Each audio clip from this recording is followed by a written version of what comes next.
Bonjour tout le monde. Voilà un cours un peu sensible. On va parler un peu de la mort. Alors, je sais que c'est un cours qui est pas. Moi, je souris, je rigole parce que bon, ça me fait pas peur. Et je sais qu'il y a des gens qui sont un petit peu, voilà, genre angoissés, mais quand même, il faut entendre ce que j'ai à dire parce que moi, j'ai à dire, mais la Torah a à dire là-dessus. Et je vais vous enseigner quelque chose qui est pas courant, qui n'est pas connu. Même beaucoup de rabbinim ne connaissent pas cet enseignement-là. Il faut la sagesse, non pas la mienne, mais celle d'un tzaddik comme le Rav Steinsaltz, par exemple, pour nous expliquer ce genre de choses. Et c'est une Torah qui est très peu connue, mais qui est intéressante. Moi, j'ai bien aimé. Et ça pourra peut-être vous aider à trouver une voie de vie, on va dire, plus réparée, plus intéressante pour non seulement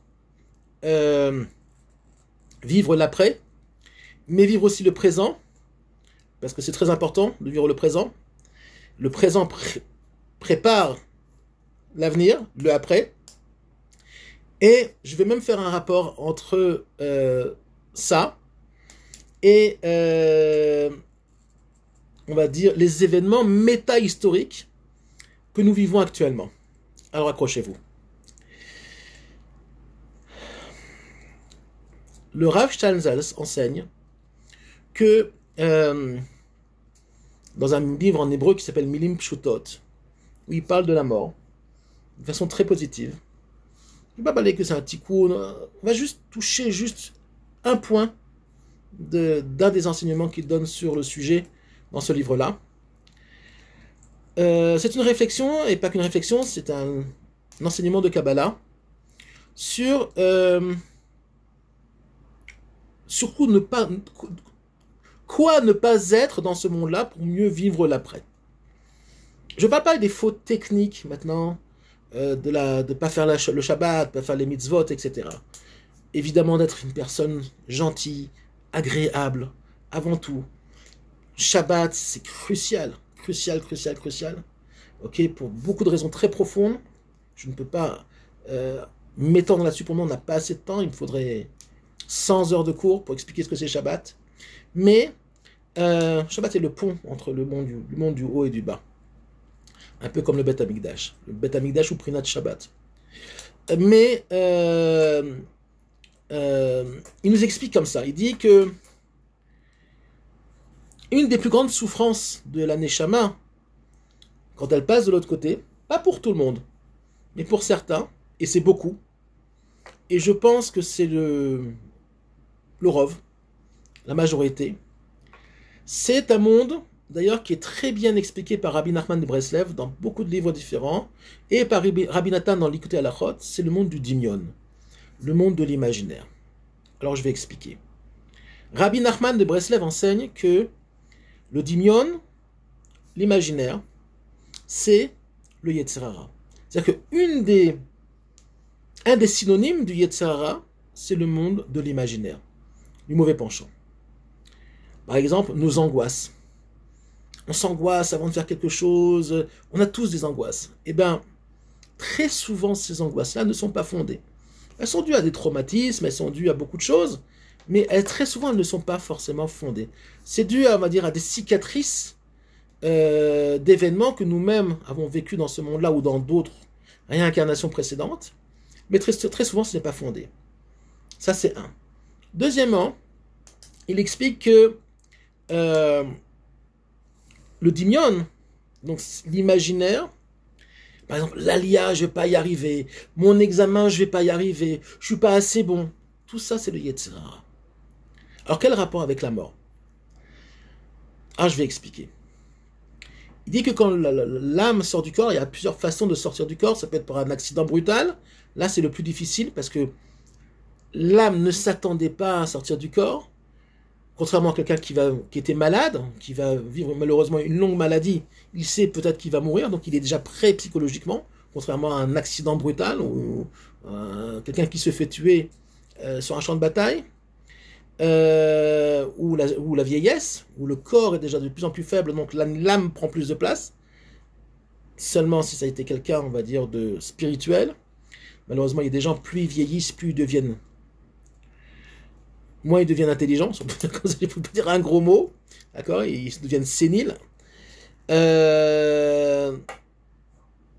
et agressifs, et ils ont peur pour leur argent, ils ont peur pour ci, ils ont peur pour ça. Bon, ça dépend aussi de combien de Torah tu as étudié. Et il te dit que quand tu passes de l'autre côté, si tu étais coincé dans tes imaginaires, dans ce Yetzer Hara là, tu vis un enfer. L'enfer, finalement, c'est toi-même. C'est-à-dire que l'âme reste bloquée. C'est même pas le Gehinnom et c'est même pas le Kafakela. Kafakela, c'est un endroit pas sympa, qui est même pas le Gehinnom, où tout le monde passe, plus ou moins. Mais il y en a, c'est 3 secondes, il y en a, c'est un peu plus, il y en a, c'est un peu moins. Et après, il y a le Gehinnom. Bon, il y a tout un processus pour les Neshama, il ne faut pas avoir peur de ça. De nettoyage, c'est comme une machine à laver avec plusieurs programmes. Mais ce dimion-là, tu peux rester coincé très longtemps. C'est-à-dire que finalement, l'âme, qui était très accrochée à ce monde-là, l'argent, les honneurs, les peurs, un grand manque, on peut être même religieux, ça veut rien dire. Les gens très religieux qui adorent, qui sont obsédés par l'argent, d'accord, ou qui sont encore coincés dans de grandes angoisses, ou des grands, malheureusement même il y a des gens qui ont de la Torah, mais pas une bonne Torah, beaucoup de Torah, mais pas une bonne, beaucoup de Torah, sont coincés dans le kavod, sont coincés dans les honneurs. Rabbi Nachman nous dit, fuis la rabbanout. Alors si c'est nécessaire, il n'y a pas le choix, essaie de te comporter comme un tzaddik et fuis les honneurs, fuis le kavod, fuis ça comme la peste, d'accord? Et c'est très difficile, on voit malheureusement combien de rabbanim tombent là-dedans, ok? On leur embrasse les mains, il y en a qui vont dans les grands hôtels, au Maroc et ailleurs, ils sont reçus comme des présidents de la République ou comme le Mashiach lui-même. Non. Non, c'est pas le derer, c'est pas le chemin du Hémet. Même s'il faut faire honneur aux tzadikim, fuis les honneurs, toujours. Qui que tu sois, quel que soit ton niveau. C'est très très très problématique. Je continue. Il explique que finalement ces Neshamot-là restent coincés dans ce monde-là. Pourquoi? Parce que finalement, ce monde de l'imaginaire va les coincer, va les envelopper, et ils vont croire, écoutez bien ce qu'il dit, qu'ils sont encore vivants. Savoir que l'âme ne va pas faire son deuil, ne va pas faire le deuil de son corps. À savoir qu'elle va rester dans une espèce d'imaginaire, qu'elle est toujours vivante, c'est ce qu'on va appeler un fantôme, ou une âme errante, et elle va s'accrocher encore à ce monde-là. Quoi? On me donne plus de kavod, alors je rentre dans une moudaout, une espèce de conscience mauvaise, mais si, et on va rentrer finalement, on va se créer finalement un monde. Or, le problème, c'est que finalement, comme une maladie mentale, si on peut appeler ça comme ça, la Neshama ne va pas pouvoir monter là où elle doit aller. Elle ne va pas pouvoir recevoir le tikkun, recevoir la réparation qui lui est souhaitable, et tout doucement progresser dans les mondes supérieurs jusqu'à arriver au Gan Eden, où en principe, toute âme à peu près normale peut accéder du tzaddik, même au rachat. Il y en a qui sont très très très très très graves, les grands voleurs, les assassins, etc. C'est un problème. Ils peuvent rester coincés très longtemps dans certaines strates, on peut dire comme ça. Voilà. Mais finalement, il n'y a pas de jugement comme on croit, on va dire dans le sens où on va te juger, tu vas passer devant un tribunal céleste. Non, le tribunal céleste, c'est toi-même.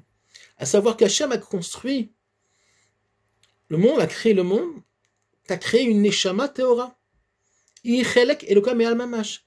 Ta Neshama est une partie du divin lui-même. Donc c'est quoi? Ça veut dire qu'elle connaît la vérité. Elle sait où est le Hémet. Elle sait où est finalement ce qui est juste et ce qui est faux.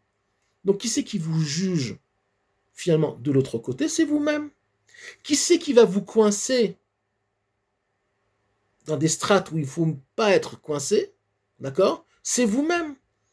C'est pas Dieu qui vous punit. Dieu, il est que tov. Il est que lumière, il est que positif. Si vous-même, qui avez planté des graines pourries, et de graines pourries ne peuvent pas grandir quoi que ce soit, il n'y a que la mort. Alors, là, une graine qui est en terre pourrie, ok, pas le pourrissement positif qui va le permettre de grandir et de engendrer un végétal. Non, une graine qui pourrit à l'origine, elle restera dans l'obscurité de la terre. Elle ne va pas pouvoir s'exprimer à l'extérieur. Ben, c'est pareil avec l'âme. Si vous, dans ce monde-là, vous êtes dans le mensonge, vous êtes dans la colère, vous êtes dans le vol, là, vous ne pouvez pas vous exprimer. Et quelle est la problématique de l'âme? C'est qu'elle ne veut pas, celle qui était coincée dans ce monde négatif, ok, il y en a même qui sont là-bas avec des grandes kippas, tout ce que vous voulez, ok, qui parlent pognon du matin au soir, qui sont tout le temps dans le truc, l'arnaque, le truc. Malheureusement, on a aussi nos bandits, ok, on a notre tzadikim, on a aussi nos bandits. Ces gens-là seront coincés dans un monde très compliqué. Pourquoi? Parce que ça sera difficile pour eux de ce qu'on va appeler changer de référentiel. Ok? La sortie d'exil, et là je vais faire un parallèle costaud, la sortie d'exil, pourquoi la sortie d'exil, elle est si compliquée? Parce que finalement, un juif en exil est coincé dans un référentiel, finalement, dont il est habitué. Et changer de référentiel, changer de langue, changer de dimension, changer de comment fonctionne la société israélienne, par exemple, qui est très différente de la société française, sur beaucoup de plans, niveau de mentalité, etc., pour lui, c'est impossible. Combien j'ai entendu, ah, mais j'aime pas la mentalité israélienne. D'accord? Mais, pour un juif, je dis bien pour un juif, et c'est le Gaon de Vilna qui le dit, et tous les grands livres de Kabbalah le disent, l'exil est un cimetière. Le Gaon de Vilna parle bête kvarot, il dit comme ça, c'est un cimetière pour les juifs. Spirituellement, pour un français, non. Pour un anglais, vivre en anglais, c'est naturel, c'est normal, il est chez lui. C'est son endroit. D'accord? Alors vous voyez bien que l'islam qui arrive en Europe n'est pas chez elle en Europe. Donc qu'est-ce qu'elle amène? L'obscurité. Pourquoi? Parce qu'elle n'est pas chez elle. Elle ne peut pas s'exprimer. Un bon musulman reste dans une terre d'islam. Pourquoi? Parce que c'est chez lui. L'Arabie Saoudite, au Maroc, en Algérie, ce sont des terres à développer, ce sont des terres à exprimer. Ils sont chez eux là-bas. Mais je dis ça positivement. C'est pas pour dire ça c'est mieux. C'est pas mieux ou pas moins bien. Chaque nation a une âme. Shivim ou Motolam, les 70 nations. Donc les Français ont une âme. Et l'âme du français on va dire, est dépendante de l'âme de la terre. Parce que nous vivons dans un monde vivant. La terre est vivante. Les terres sont vivantes. Et un juif qui habite en exil ne peut pas exprimer ce qu'il est réellement. Il n'est que, il balbutie. C'est comme faire grandir un cactus au pôle Nord. Alors, il faut des lumières particulières, il faut une température particulière, sous une serre.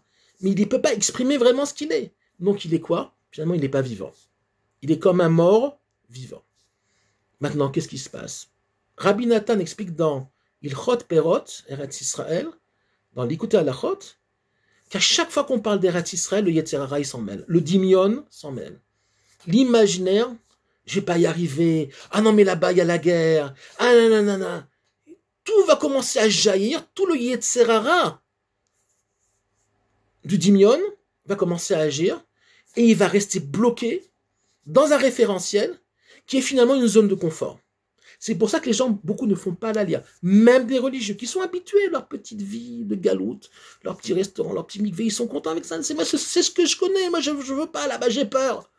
J'ai peur, il faut changer, il va falloir retravailler plus, peut-être qu'il faut que j'envoie mes enfants à l'armée, il y a encore la guerre là-bas, le Mashiach toujours pas arrivé. Ah non mais on viendra que quand le Mashiach sera là, vous viendrez pas. Vous viendrez pas, le Mashiach ça n'a rien à voir. Le Gaon de Vilna il y a 300 ans a envoyé, à 250 ans a envoyé tous les élèves qu'il pouvait habiter en Eretz Israël, il n'y avait pas encore l'État d'Israël, parce qu'il savait que c'est l'endroit naturel où le Ham Israël peut s'exprimer. C'est pour ça qu'on va au-devant d'une catastrophe, parce que finalement, le Dimion, cet imaginaire qui nous attrape comme une clipa, comme une coque, ok, finalement empêche la vie. Je vous souhaite Shabbat Shalom et de réfléchir à ce cours-là et de le revoir s'il faut. Partager, c'est important. Il faut amener beaucoup de lumière de Torah en ce moment dans le monde. Même si c'est un tout petit cours, partagez-le, c'est important. Nous vivons une période très difficile et les événements vont être de plus en plus difficiles à vivre. Donc il faut beaucoup se renforcer. Shabbat Shalom et à très bientôt.